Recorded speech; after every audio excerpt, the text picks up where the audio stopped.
this what you had in the? Yeah, that's pretty long. But you can. Okay, so I think for Dwight, this is all good stuff, right? Tie into the Amazing Grace, right? And the Miss Muffet, right? So that's all good stuff there, right? Cut this bottom portion. Yeah, cut the bottom portion. Okay. And then for me,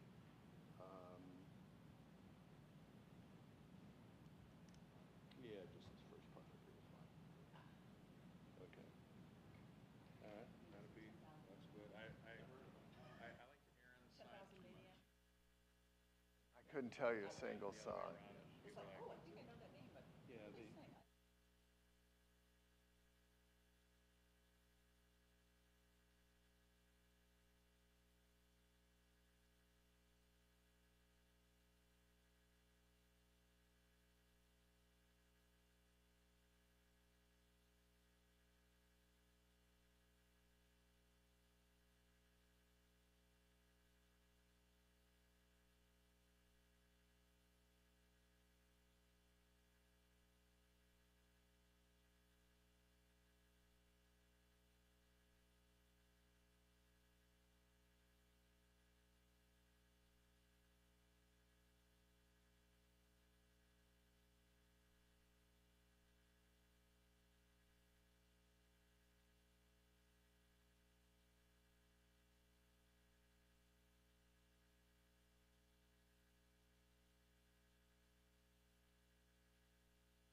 Well, good morning, everyone.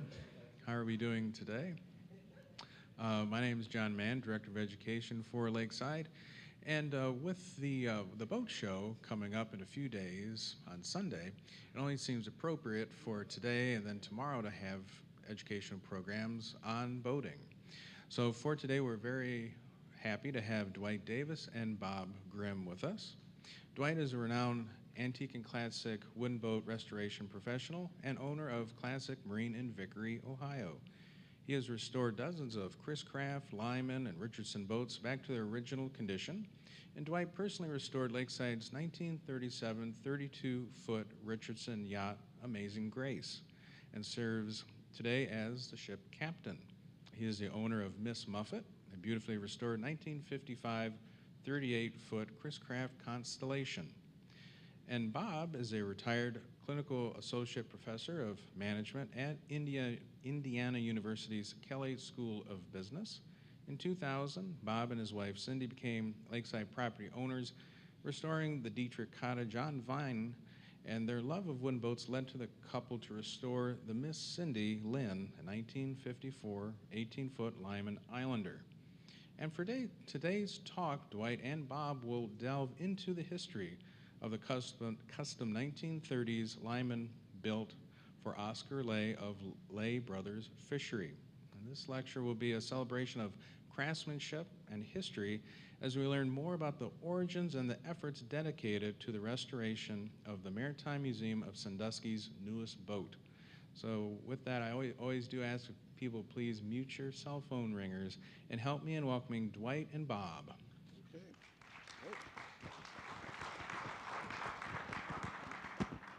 Let's see, is this on? Yeah. Can you hear me? Yeah. Good. Good morning, Lakesiders. Good morning. How's everyone? Good. Good. So, a couple things. For starters, how many of us have heard about this restoration project that the Maritime Museum of Sandusky is undertaking? How many of us? Okay, so we got a fair number of you have heard about this. How many of us might have seen episode 1 and 2 either on YouTube or maybe got it? Okay, so a few less. Okay, all right. So we've been at this for about a year. This is the third opportunity for Dwight, Molly, and myself to talk about what the museum is undertaken.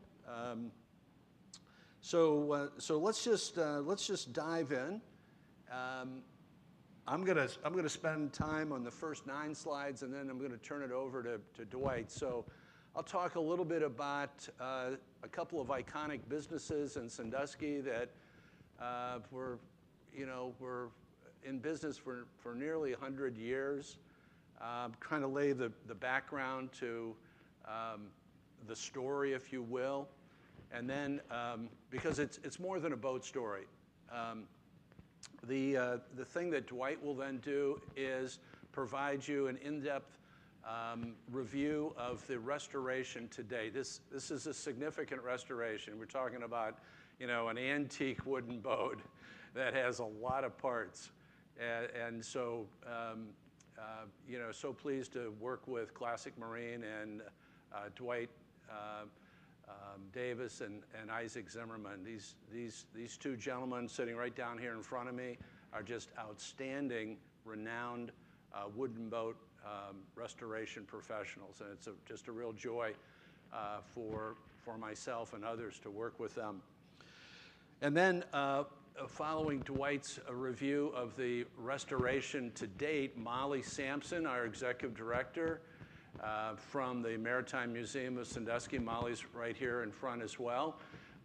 Molly will give us a review of what this is actually costing the Maritime Museum and how you, if you're interested, might get engaged with this incredible restoration, either as a volunteer offering labor to the restoration or as a donor who might be willing to make a financial contribution to the restoration. So with that, let me go ahead and get started. Now, you're looking at an iconic picture here.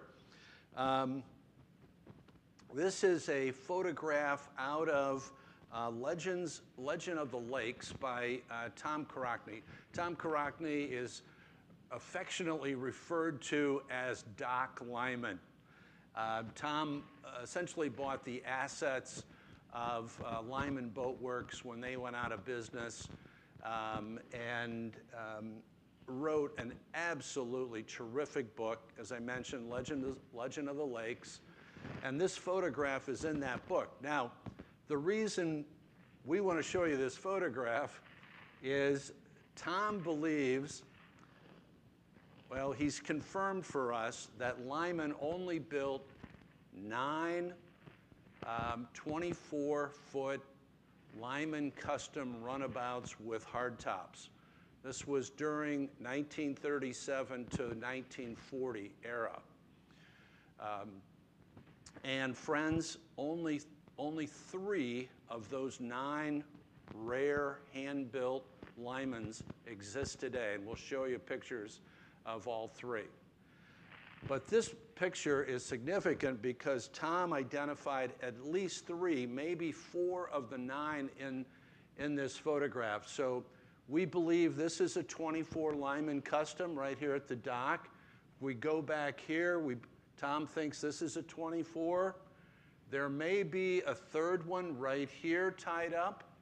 And then if you go over here on land, this certainly looks like a 24. So Tom said at least 3 24s. These were specialty boats that Lyman was building late in the Great Depression. They built 21-footers and they built 24-footers. So with that, here's our boat. So we went on a quest back in 2022 to find this boat. I'm retired. I got a lot of time on my hands. I love restoring wooden boats. So we talked to people in Vermont. We talked to people in Tallahassee, Florida, out in the Lake of the Ozarks, up in Michigan, looking for the boat. And we were looking specifically for a boat that would meet 3 criteria. Number 1, the boat had to be a Lake Erie Islands boat. The boat had to have plied the waters right out here. Secondly, it had to be a boat of historical significance. Certainly age would help the boat meet that criteria. And then third, we wanted a boat that a museum would be interested in. So what happened in our quest to find the boat, we found all kinds of great boats. I mean, people would talk about their boats as family members, beloved family members. And in some cases, the couple that owned the boat, they're simply looking for the next steward of the boat. I was offered boats free of charge if we would just take them off their hands. But in many cases, the boats would qualify for the first 2 criteria, but a museum would likely not be interested. So the quest took about 5 months, and we found the boat. The boat was in Toledo, Ohio, and here it is. Again, a 1939 24-foot custom runabout with an all-weather hardtop, which was quite an innovation for Lyman at that time. Now this is a twin-engine boat. This boat had twin 103-horse 6-cylinder gray marine Phantom engines. And so top speed on this would be 30 miles an hour. The other thing to highlight is this boat would carry, it had seating capacity to carry 10 adults. You know, so think about it, a 24-foot boat with seating capacity to carry 10 adults, pretty significant boat.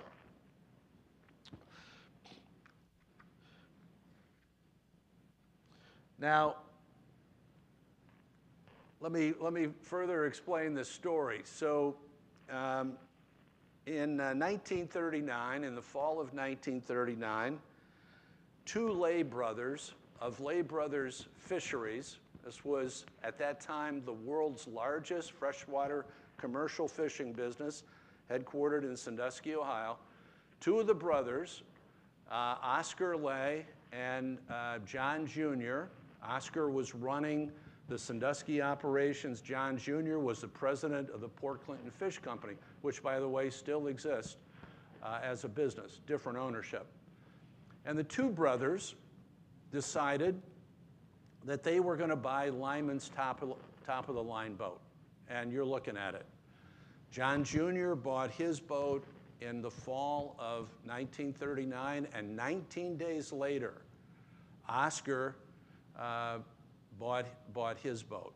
We're not sure what happened to the John Jr., the Port Clinton boat. We've chased a lot of rabbits, a lot of rabbit trails on that one. We do have video footage of the family, the Lay family in Port Clinton, skiing behind the boat. But we're not sure whatever happened to the boat. But we did find Oscar Lay's boat in Toledo, Ohio, at Point Place at Jockett's Marina. Some of you may know Bill Jockett. Bill is a wonderful man. He's worked with wooden boats for 35 to 40 years of his life. He has a terrific Lyman collection. And through Dwight's network and contacts, we were led to Bill Jockett. Bill bought this boat in 1985. He used it 1 year. He then builds a special garage for this boat. He sticks the boat in the garage, and there it stays for nearly 40 years until we came calling, and Bill was interested in selling the boat, and that's exactly what happened. He sold the boat to the Maritime Museum of Sandusky. Now, many people ask us, does the boat have a name? And for some time, we said, no, it's not apparent that Oscar named the boat. Well, that's not true. So one day in the museum, Molly, our executive director, she flips open her laptop. Molly's a pretty savvy historical researcher, flips open her laptop. I don't really know what she's doing, but she's in newspapers.com. And she's looking around in newspapers.com, and she runs across this public auction.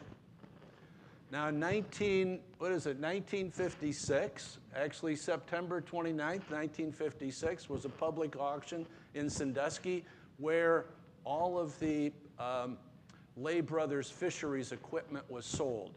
Molly finds the public auction. She starts reading down through, and here you can see they've listed all the trap net boats, right? And Molly's reading down through. Here's one trap net boat, white bass, right? Here's another one they called Sauger, okay? You know, reading down through these, you know, she keeps going. Here's one crest, right? Watana, another one. And she gets down here, and she has a eureka moment. There it is. There's our boat. Gull. Cruiser. 24-foot long, 2 gray engines, Lyman built. Hallelujah. Okay? The boat had a name. Now, Oscar may not have put the name of the boat on the transom. We've looked carefully at the original transom, and we can't tell that the name was on the transom, but clearly the boat was named Gull. Now, a little bit more about this fascinating Sandusky, Ohio family. So, you know, back in the late 1840s, John Senior Lay is born to German immigrant parents. And John Sr., when he's in his teenage years, decides, I'm starting a business. So he starts a one-person fishing business. And then when he becomes about 20 years of age, he invites his two brothers to join him, and they form a commercial fishing business. Now here you see the family, and this is John Sr. right here with his wife, and then they had three sons. They had Charles, the oldest. They had Oscar, the middle son, and then they had John Jr., the younger son. Now, along about the turn of the century, business is pretty good for John Sr. So he and his brothers, he had invited his brothers to join the business, but his two brothers retired, and so his sons are old enough, and he includes them in his business, as you would expect a father to do. Now Charles does a number of things. He understands the Sandusky operation really well, but Charles is more focused on state and federal regulatory law, and he also becomes a partner in the Manitoba commercial fish business of Winnipeg. The Lays were bringing winter catches from Canada to supplement their inventories. As I mentioned, John Jr., the younger of the three Lay brothers, he becomes the president of the Port Clinton Fish Company, okay? And then Oscar, the middle son, is working with his father and becomes vice president of Lay Brothers Fisheries and knows the ins and outs of the Sandusky business. So it's these two brothers that in 1939 went to Lyman and bought nearly identical 24-foot Lyman custom runabouts. Now here's a picture of the business. So if you're in Sandusky and you're kind of at the intersection of Wayne Street and what used to be called Railroad. You see the railroad tracks right here? Now they changed the name of the street. It's now Lakefront, okay? But we're at the intersection of Wayne and Railroad Street, and this is Lay's business. You can see it right on the building. So this is the result of John Sr. and his business savvy. And one of the impressive things is this business spawned lots of other businesses. You know, there was no refrigeration back then. So commercial fishing spawned ice cutting, all right, and ice storage. It spawned wooden basket and barrel making. And also, they needed trap net boats. You see these trap net boats here. So in 1934, Lay Brothers went to Lyman and said, hey, we need some trap net boats. And between 1934 and 36, they ordered 6 trap net boats from Lyman. That helped Lyman stay afloat in the Great Depression. Now, a couple other things I just want to mention about this slide. In 1924, a tornado hits this building and wipes out 3/4 of this building. We have historical photographs of it.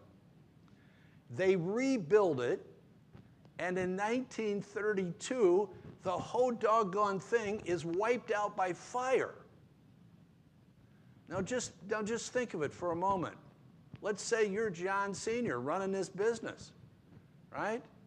1932, your business gets wiped out. You're in the Great Depression. What are you going to do? You know what he does? He grabs a root and growls. This man was unbelievable. In just over a year, he rebuilds the most modern commercial fishing building on the Great Lakes, right on this property. And they just keep right on going. Very, very significant business person. Now, the other part, the other business, as I've alluded to, is Lyman Boat Works. So in this case, this business, as you can see, existed for nearly a century. And you have Bernard Lyman, right, who was running the business in Cleveland with his brother, right? But then the Sandusky City Fathers got excited and reached out to Bernard and enticed him to bring Lyman Boat Works to Sandusky. And he agrees to do that. And he brings the business right down to the waterfront in Sandusky. His son, Bill, is trained as an accountant. And without the blessing of his mother, right, Bill follows his father into the business. So Bill's trained as an accountant, but begins to work on the shop floor and educates and trains himself in the business kind of from the ground floor up.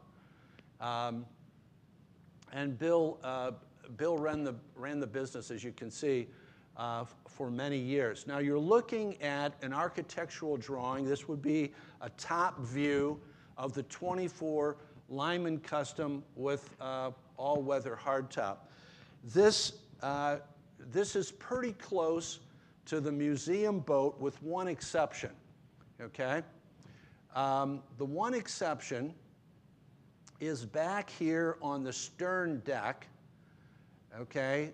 They would build these hand-built boats in a couple different ways. This has got a little wider stern deck on it, but on Oscar's, what Oscar wanted, he wanted a narrow stern deck, and then he wanted a stern seat in here.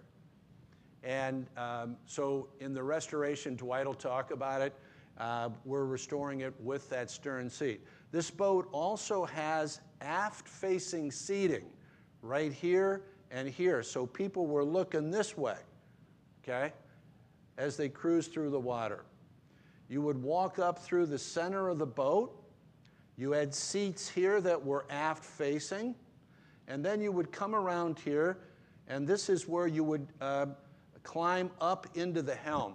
We can seat 3 adults in the helm, right? And then, of course, there's an entry into a cabin space in the bow. Now, just a couple other slides, and I'll turn it over to Dwight. So you might be asking, well, what's so compelling about this restoration for the museum? Well, I would suggest to you there's 3 compelling reasons why the museum said, we want to own this boat. Number 1, this is a rare pre-war Lyman boat. And I love the way Molly Sampson describes it. You know, some people might look at this and say, oh, it's a Lyman. And other people might say, oh, it's a Lyman. And then still other people might say, you know, it's the Oscar Lay Lyman. So the museum recognized the historical value of this boat, something worth saving. So what you see here are the other 2 24 Lymans that exist today. So the most renowned boat is on the left, and this is a Senile. She was the last of the 9 boats to be built by Lyman. She spent her entire life up at Clayton, New York on the St. Lawrence River. She was a mail boat delivering mail, and she was also a guide boat taking people who love to fish on fishing trips. She's absolutely gorgeous. She has the hull is solid mahogany, and it's a varnished hull. Now, some of us have wondered, did it come out of the plant, varnished or not? But today she's got a varnished hull. She's been completely restored. And here you see a stern view of her. Now, the third boat that exists is a boat owned by Randy Hart. Randy is a local collector who owns many historic, antique and classic wooden boats. Randy found this boat in Ontario. We believe this boat spent her entire life there. Randy brings her back, and you can see she's configured much differently. Okay, look at this open hardtop. Right where I have the pointer is a stand-up head, a stand-up bathroom. I mean, this is the late 30s. Incredible innovation for Lyman. This boat is extremely well trimmed in mahogany. It's got what Lyman called lockers, extensive woodworking, throughout the boat, particularly in the stern. Not sure what Randy's planning to do, but we hope he restores this boat to original condition. We'll see. So there you have it. You've seen the 3 of the 9 that exist. Now, the second reason the museum decided to undertake the restoration of the Oscar Lay is this is more than a boat restoration, right? As I'm suggesting. This is a story about 2 iconic businesses in Sandusky. Both existed for nearly 100 years, and the museum is now focused on a trajectory to tell that story. The museum believes that story needs to be told. It can be told more effectively, and this boat will serve as a catalyst for telling the story of Lay Brothers on one hand and Lyman Boat Works on the other, and how each of these businesses worked together through particularly tough times during the Great Depression. And then we believe the third reason we know that the museum initiated this restoration is this restoration honors Sandusky's significance as a boat building center. So while many of us are Lyman lovers and we love to talk about the Lyman Boat Works, in the history of Sandusky, Ohio, okay, many boat brands were built here. And you see just a few. So our lakeside friends, Mame and Bill Drackett, are very familiar with Russell Boats because that business was owned by Mame's family. And Russell Boats built a boat that was called the Sandusky. Here just a couple weeks ago, Mame and Bill had 2 Sandusky boats in their front yard right here in Lakeside. Here's the R.B. Hayes. Okay, this is a boat that would bring passengers to Lakeside from Sandusky and other places. Here's another boat builder, Inland Seas, that built the Steel Clipper. I could go on and on. Many other boat builders in Sandusky. So another compelling reason for undertaking this restoration. All right, so with that, let me begin to transition now to Dwight, and we want to show you a video. Okay, and this video is going to help you understand Lyman Boat Works a little bit better.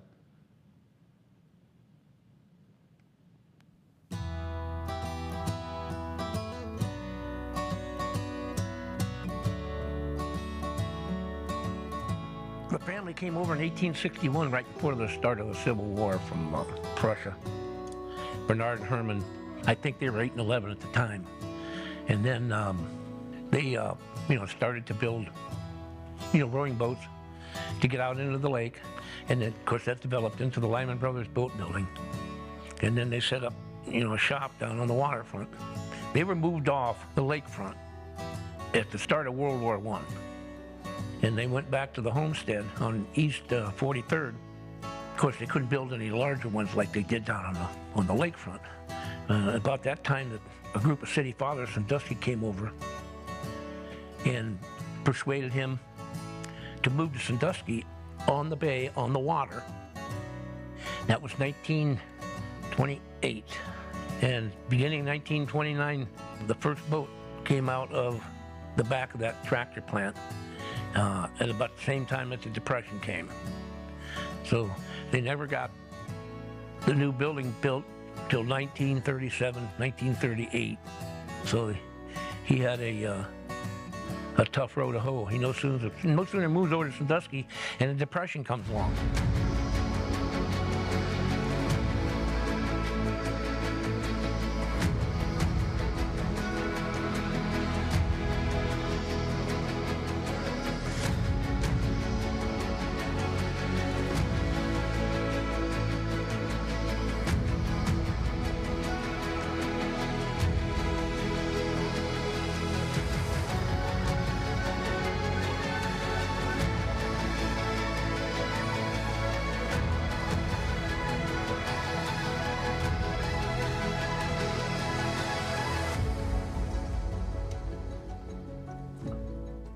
We're going to start tearing into the boat. One of the first things we want to do is get the transom out. It's bad, so it needs replaced, but we do want to restore it to put in the Maritime Museum as the original transom, as a wall hanger.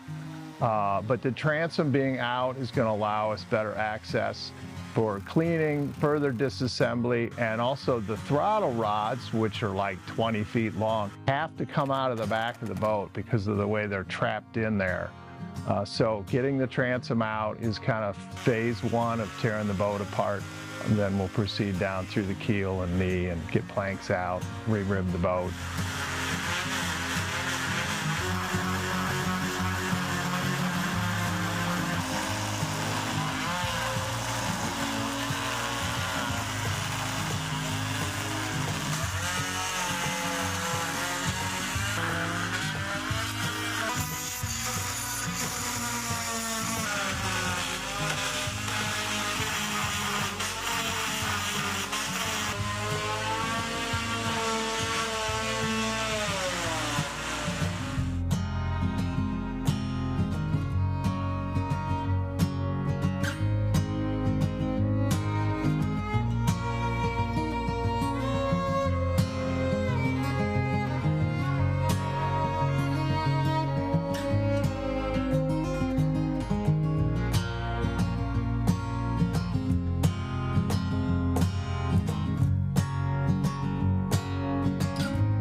Production actually was very, very small through the early years of the 1930s, and it didn't pick back up to pre-Depression numbers until the late 1930s, 1937, 1938. So about the same time, we're looking at our Oscar Leigh Lyman being produced.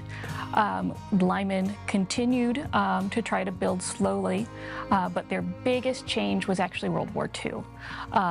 And this is where Lyman starts making a larger name for themselves, and it would be the impact of World War II and the legacy of what they learned during World War II that would make them the household name they are today. The bigger boats, they weren't production, they were a crew would build an entire boat from the keel up. You know, instead of sending it down the line, the whole crew, be it 2, 3, 4 guys, would work on this boat from the crew up and do everything. And then once that boat was finished, they'd start the next one. It was not, you have one person doing the transom all day long. It would be like, okay, boat A is done, let's start boat B. Which, okay, that means you have a lot of really great handiwork, but it is not great for churning out large numbers. Because of that shift to assembly line production in the 1950s, they were actually able to meet a peak production of 5,000 boats in 1955 compared to the under 1,000 boats that you'd seen throughout the 1930s. So today we're going to pull these side sliding windows out. There's keeps up top here, the little fine pieces of wood that are screwed about every 6 inches. We've got most of them out, so we're going to pull this window out and then the other starboard window. It's just part of disassembling the hard top.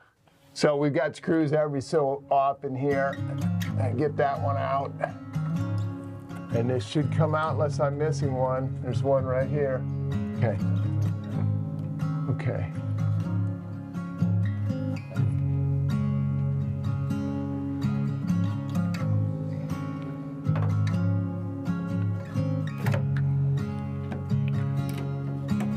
Now the window comes right out. So we'll set this down. And the whole boat is built with little fragile pieces like this, it seems. And then this will come out of the sill. And then, yes, I can hand it to Isaac.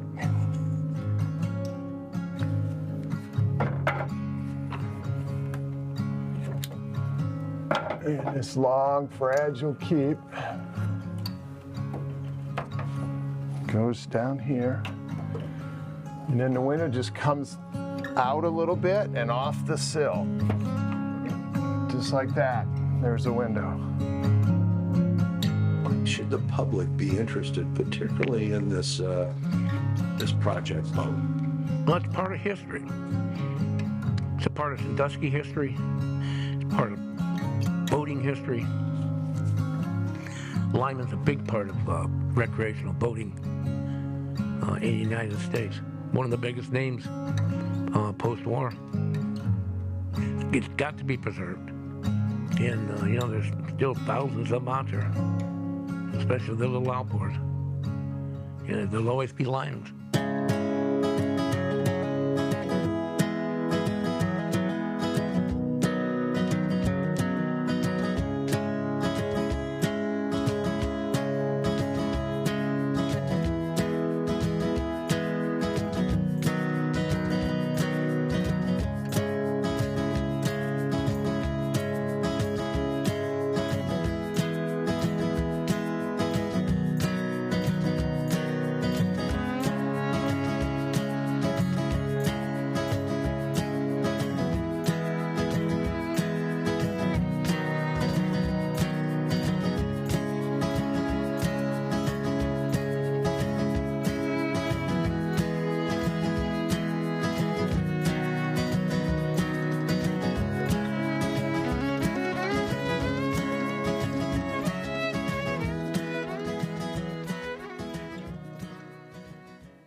One of the things we didn't talk about was, you know, we're only really about 20 years into this power boating thing at this time of this boat. You know, turn of the century, people were playing with, they don't want to do steam because it doesn't fit on small boats very well. So it's basically sailboats. And then different gas engines are coming on, these one-luggers, they don't work. Parts break all the time. So it really takes until after World War I when you have dependable engines even. And so that starts this power boating thing.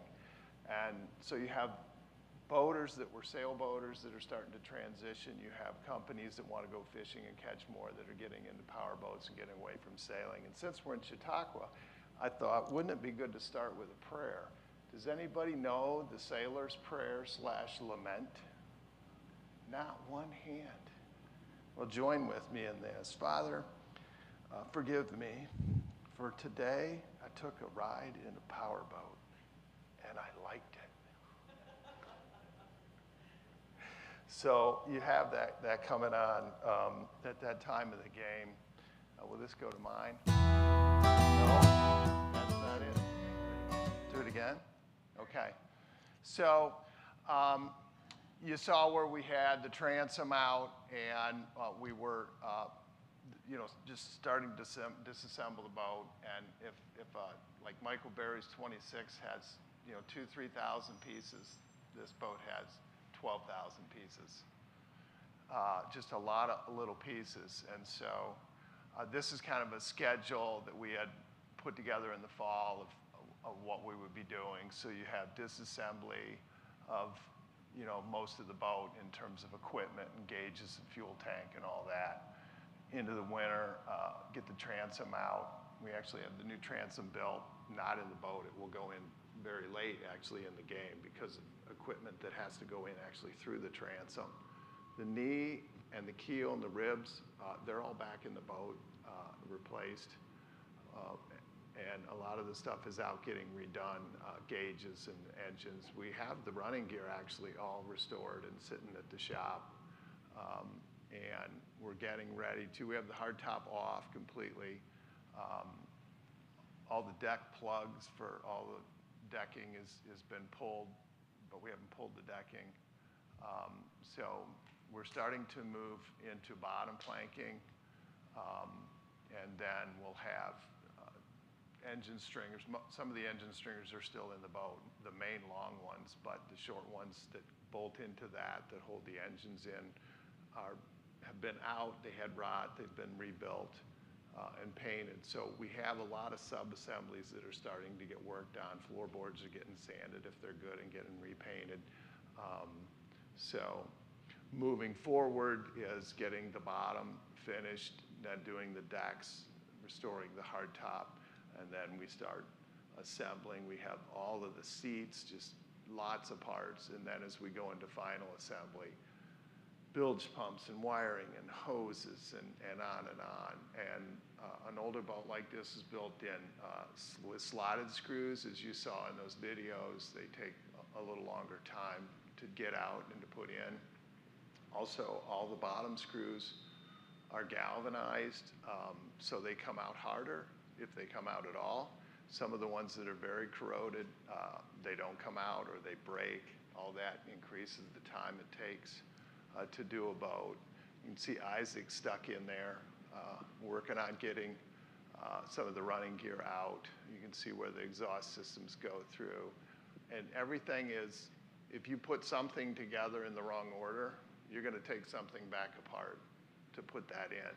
So because it's complicated, and we're documenting just so much because nobody's even worked on this. I mean, I talked to this winter, another well-known restorer, and told him about this boat and said it's a planked bottom. And I mean, he's worked on dozens and dozens of alignments. He's like, what? It's a planked bottom and not lap strake the whole way? And he took a minute to convince. But they did that on these bigger boats with twin engines because they weren't trusting solid lap strake to not have the elasticity to crack.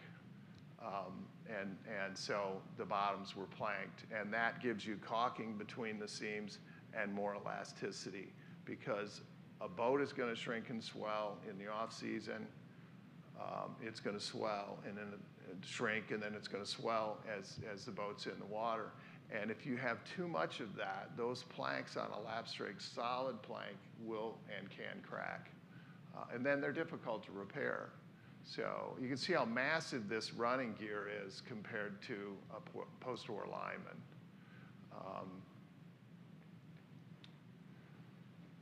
Left gauge, the gauges are out getting restored, but you can see how deplorable the one gauge is. And it's got to go back in there looking new. But little nuances like the starter buttons are not even the same. And there's no evidence that they were replaced. So kind of funny little things like that. You would expect them to be the same. Here is just some of the chrome, massive, massive hardware.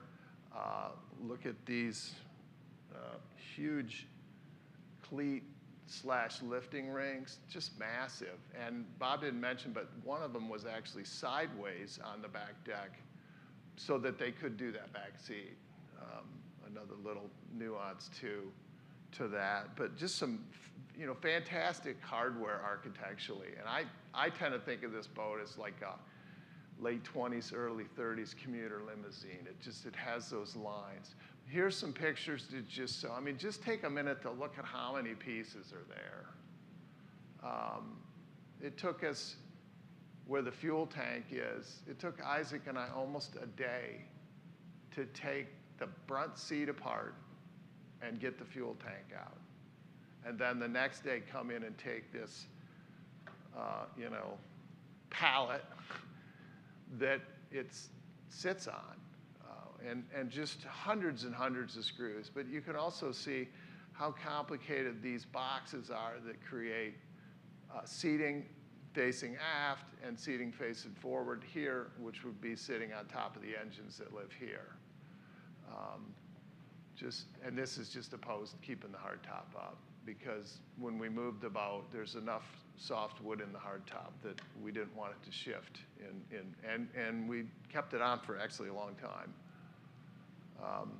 Here's a picture taking the whole front bottom of the boat off, and just look from, you know, the right picture to this picture and see how much wood is out of the boat. Now keep in mind, when you take that much wood out of the boat, are you going to put it back a half an inch wrong? You know, because you don't know where it goes now, because there's no guide. So all of that, you have to pay attention to really how that goes back together. That's back in, the boat is re-ribbed. And you can see just from a second ago, the slide had so much more pieces that are now out of the boat, which all have to be cataloged, which all have to be inspected, possibly be made new, or at least sanded, sealed, repainted, or revarnished. Any of all those seat assemblies were also done in galvanized screws, so every screw comes out, gets replaced by a bronze, still slotted, even though we hate them. We sing that little song now, "Oh, how we hate to love slotted," because they're you know, you're getting them out, getting them back in. Here you can see all of the ribs are back in the boat. They're laminated because originally, when the boat was built upside down, you could put that steam bend in all the way up to the deck gunnel, literally in seconds. And it's on a jig, a builder's jig, and it's done. One of these ribs, to steam them one afternoon, we'd try to somewhere around lunch, get them in the steamer, cook them all day, run the steamer into the night a little bit, let them just coast, fire up the steamer in the morning, and then in the afternoon, we would put 2 or 3 ribs in, and they're stair-stepped in. You can't really see that, usually under this furniture stringer. Some went higher, some are down lower in this area, depending on the rot. But I would get 1 rib in a day, on a good day 2, the whole day. Because you have to take, once you would put a rib in, you would slide it in with the planks out here, which you can't see. Some of these planks are out here. You'd slide it in and up past, and then once it was in past the keel here on this side, you'd slide it up in here, and we would get it clamped down as much as we could. And then the next day, I would cut the old one out, which means you'd go down and you'd take all these screws out, and then somewhere up in here, I would cut it off, get the rib out, and then do a little stair step, which is just a half a lap by an inch or 2 or 3. And then get the other one fit in, and once it was dry fit, slide them back apart, get them all caulked, slide them back together, push, pry, bang, all that. And then Isaac would be on the outside. And because up in this area, they're done with a rove and a rivet, which is a copper nail, and it's driven through, and it gets a burr, which is a little washer slit on it, and you cut the excess off. So you leave about an 1/8 inch proud, and then you peen that over with a hammer. That's all key or code for labor intensive. You know, instead of just putting a screw in, we're done. You could be there for a minute or 2 doing that. So the planking in a lot of this area, this you can see this is rot where the shaft logs are going through in this area. But we had to actually make these bolts because you can't buy a number 6 threaded bolt that long. So we buy threaded rod, cut them, and so all these are then bolted, which will later come back out when they're getting planked and get done with what they're supposed to have, a copper woven rivet. But we have to do it twice in that case. Instead of just like a modern lineman, we put a screw in there and be done. Now we have to revisit it with 2-man, one on the inside, one on the outside. So Bob had been in here cleaning and painting all this. This is all nice now with, if you've ever been on a lineman or you own a lineman, you know there's santan bilges and floorboards and whatnot. This is State Park bench brown, and that was their color. They did some gray work too in the 20s, but these boats were brown. Post-war, they went to Sandusky. The Cedar Point Beach is the story, and they got some sand, and they took it over to Sandusky Paint, and they said, this is the color we want. So if you get sand in your boat, it just mixes right in. So a lot of work to do on the hard top. One of the areas that they did use plywood. Plywood wasn't really trusted before World War II, and in a lot of cases it did delaminate, so it wasn't used where it was going to see a lot of water, and then these would be canvassed over.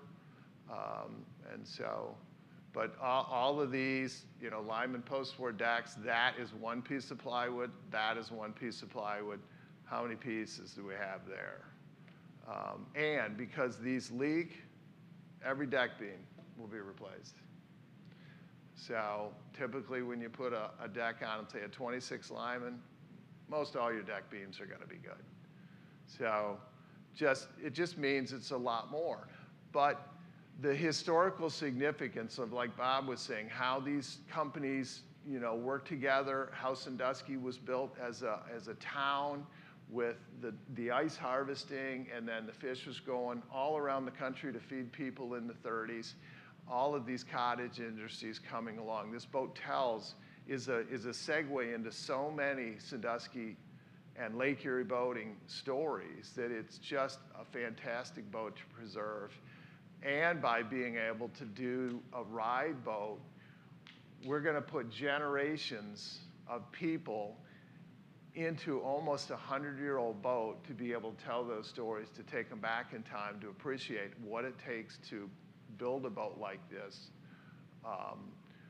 All of those things, we feel it's important. There's a good picture of me in my Elmer Fudd hat, so you can tell it's winter. Bill Jockett, when we got the boat, we didn't have a lot of these back parts, and so we're like, well, we know it has a back seat. But then Jockett called and said, you know, I've got some parts. I don't even know if they go to that boat.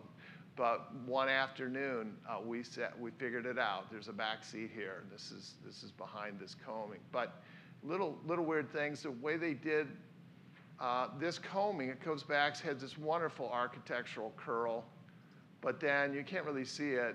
Over in this hole, actually right here too, is a weep hole. And Bob's like, why is there this hole here? And I'm like, well, on the other boats, the aft deck came back to here. And so water that would get in this area would hit this combing and run out the hole, because otherwise it would be trapped here because this is, you know, curved. So the back seat probably was, hey, I want a back seat, after they had built this part, obviously, and they weren't going to build another one. So, you know, it has these funny little things that give you evidence to why they called these customs. They weren't all the same. Just some more pictures. A wonderful picture of the bow there where you just see pre-war shape, you know, plumb stem. You know, later as they got into the 60s, they really raked out the bow, and then they flared those top planks and shoves that water out further. Of course, they're going faster with the modern power, but this was, you know, this was 30s architecture, and it's different, and in a lot of cases it's massive, really manly. The bow rail, somebody added that will not go back on. These cowls, those are not original. They will not go back on, but this one is. Just you know, so many great things about this boat that is a deviant to what we see in the post-war, which is another reason we want to say this is some great architectural stuff. This is the Tiffin Art Metal Company. And so we take the seat apart. This is the fuel tank, and we're looking at this thing, which is hard to read. And we were like, this is a really cool stamp. They were making like the ceiling tiles that you would see out of pressed metal in a lot of these, you know, 1890 buildings. And they probably were looking for work in the 30s. And so Lyman's like, hey, we're building some boats. We're building some tanks. And they're still in business. We have not yet had the time to go talk to them. Obviously, different people owning it. But hull number over here, just another great picture of not our boat, but another one. And then, you know, little things like this showed up. This is either, we think like WL. So did a worker tattoo that in with a nail when he was sitting in there waiting for a guy to go cut a board and hand it back to him? Is it William Long? I don't know what the guy's name is, but somebody put the time to put that in there. Just neat stuff that you uncover when you're taking the boat apart. So, you know, moving forward, Isaac and I are just finally have the boats in the water, except for David Park's 28. And so now we're going to get back into the boat after a couple months of not really working on it. And the goal is, you know, about this time next year, she's splashing. So that's where we're at. Anything else? Molly's coming up. Hey, Dwight. Yeah. Are you going to replace those planks with solid mahogany planks? Yes. Mm-hmm. And where are you going to get them? Homestead actually has some 18 and 20-foot lumber. So they'll go back as they were. The goal in almost every case is really try to build it the way Lyman built the boat. There's some caveats, like with galvanized fasteners. The intention was not to have a boat for 80 years. So they were like, hey, galvanized is going to last 50 years. Burn the boat. Buy a new boat. Come buy a new boat. That was really the hope. And you saw that as a sea change. Before World War II, most all boats were built with galvanized.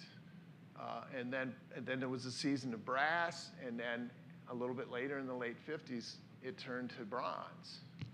And so a lot of these older boats, 20s boats and stuff, the mantra was, if you want to preserve this boat, eliminate iron. So, and Molly.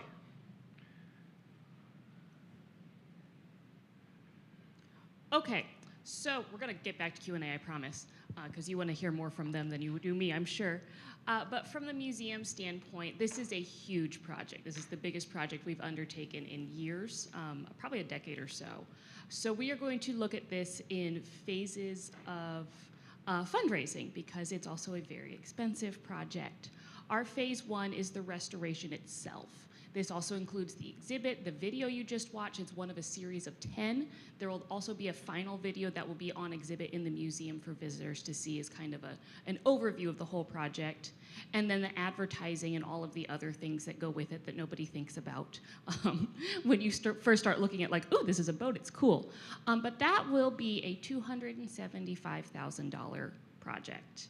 And when I first did the math and looked at all those zeros, I about fell out of my chair and then realized I was going to have to go tell my board that big number and all of those zeros and convince them we needed to do it. However, we were so blessed because Bob and Cindy said, hey, we think you should do this project and we're going to make it much more achievable for you. So their lead gift of $100,000 set the stage for us to be able to handle this project. And then they have also offered a matching gift of up to $50,000. So every donation we receive up to $50,000 will receive a 100% match from Bob and Cindy. And so the museum has that remaining $125,000 to meet to make that whole $275,000. I am really excited that we've been making very good headway on that. Now I said phase one, that means there's other phases, right? So phase two is, okay, we get the boat done, we have the exhibit, but we want to put the boat in the water. Well, that also has costs that go with it. So our goal for phase two is to establish an endowment to sustain this project, because one of the big mover and shaker things in the museum world right now, and even the theme of the Ohio Museum Association conference this year was sustainability. And how can we make sure that we're not just talking about the past now, but how we can talk about the past in the future and ensure this for future generations. So this endowment goal of $75,000 will offset the total estimated annual cost of $17,000. The rest of that estimated cost will be made up by the prices or the fees for boat trips and tours. The other benefit of having the endowment to offset the cost is that allows us to do boat rides for students or other outreach programs that doesn't make it prohibitively expensive for youth. That is, you know, taking it back to, we want to make sure future generations get in. It's not just the ones who can afford it now, because I don't know about you guys, but most 8th graders probably can't put together the $300 or so for a boat tour. So that brings us to, where are we now? We are just over halfway. And this is the number I pulled for our annual meeting, and we've received a few more donations since then. So I need to update the graphic, but we are sitting at about $150,000 raised so far, and I'm really excited about that. Lead donors to this project, anyone who gives over $750 will be recognized with their name on a plaque that will be mounted on the original transom. So in the video, you saw Isaac hauling that transom off the very back. It's now been beautifully restored. Will not be going back on the boat. We have a new transom on the boat, but it will be going into the museum itself, and anyone who contributes $750 or more to the project will be recognized there. We are looking at sponsorship gifts who will receive additional recognition on the museum's website, our newsletter, and tiered benefits to accompany those. So if you are interested in contributing to this project, you can make a monetary gift, you can donate online, you can call the museum, you can stop by the museum. If you're interested in making an in-kind gift, we like in-kind gifts. Not everything has to be a check written. In-kind works well. My contact information is there with my email address. To use my father's favorite phrase, we also love sweat equity. So if you would like to donate your time, skills, and resources that way, we do have a volunteer form on the website. If you're interested, please fill that out and we'll be in touch. Or if you're interested in becoming a corporate sponsor, again, please contact me and we can discuss the nuances of that. And again, my email address is there. So at this point, I'll click it back to the Q&A slide and turn it back over to our experts.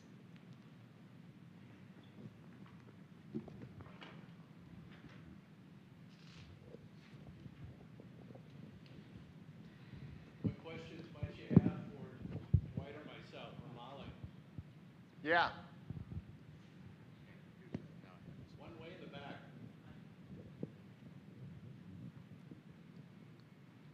Yeah, what would your rough estimate be of the total wood percentage replacement on the structure, not the small trim pieces, but the actual hull, you know, the planking and all the structural elements? About half of the planked bottom is good when you get out of that, what I call the belly zone. And the belly zone, as the boat gets to the transom, is wider, and your shaft logs and your rudders leak. So it gets wider at the back, but in the front, it's about 4 planks. And then from about the sheer plank, which is a very, very top plank that has your rub rails and then the decking, all of that's bad. So the middle of the boat, planking and ribs is good. The engine stringers were good. A lot of the furniture is actually good. The furniture stringers, which you saw inside the boat running fore and aft, are good. So a lot of the boat is good. You know, if you had to give a rough number on the hull, you know, it's probably 40% replacement. So we're still keeping a lot of original, you know, where people can touch 1939.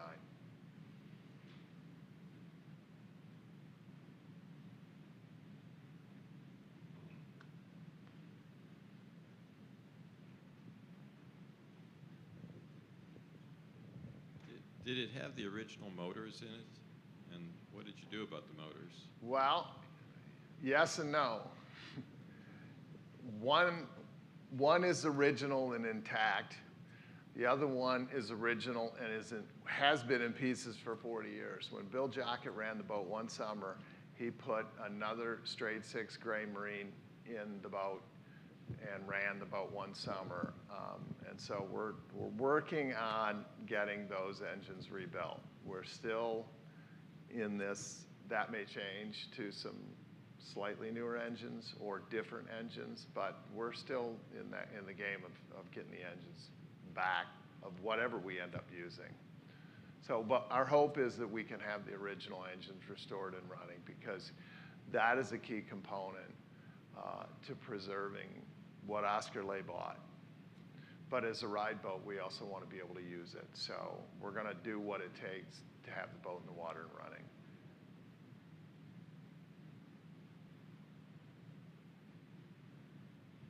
Okay. Thank you very much, Bob, Dwight, and Molly. Thank you very much.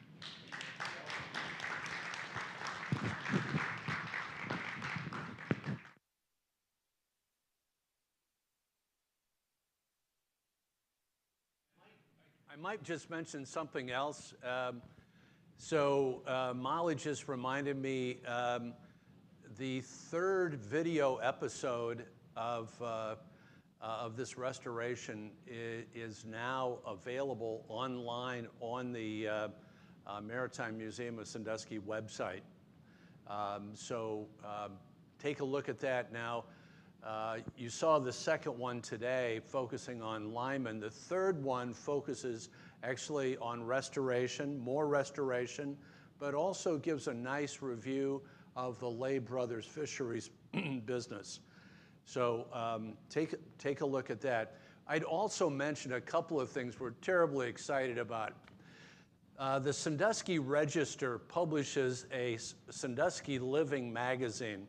It's due out at the end of this month, actually at the end of next week. It's due out.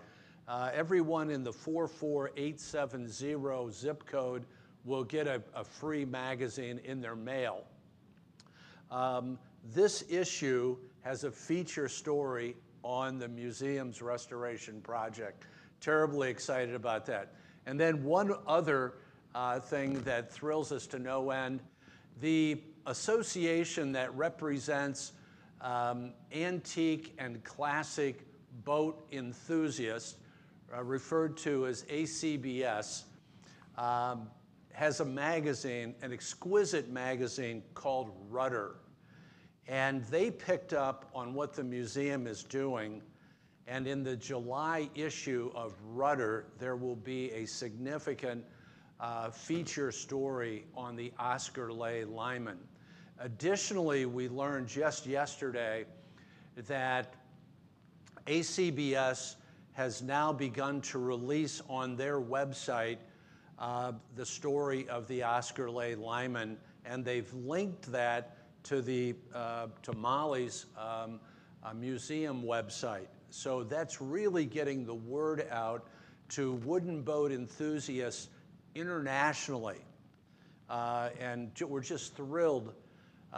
They also told us this weekend, for their membership, they published something called the Weekly Web Watch, and it will hit this weekend, and will have, they will highlight the Oscar Lay Lyman. So terribly excited about what the Sandusky Register is doing with its magazine, and what ACBS and the museum is doing to get the word out on this restoration. So look for those kinds of things, because it's important for us to be telling the story for sure.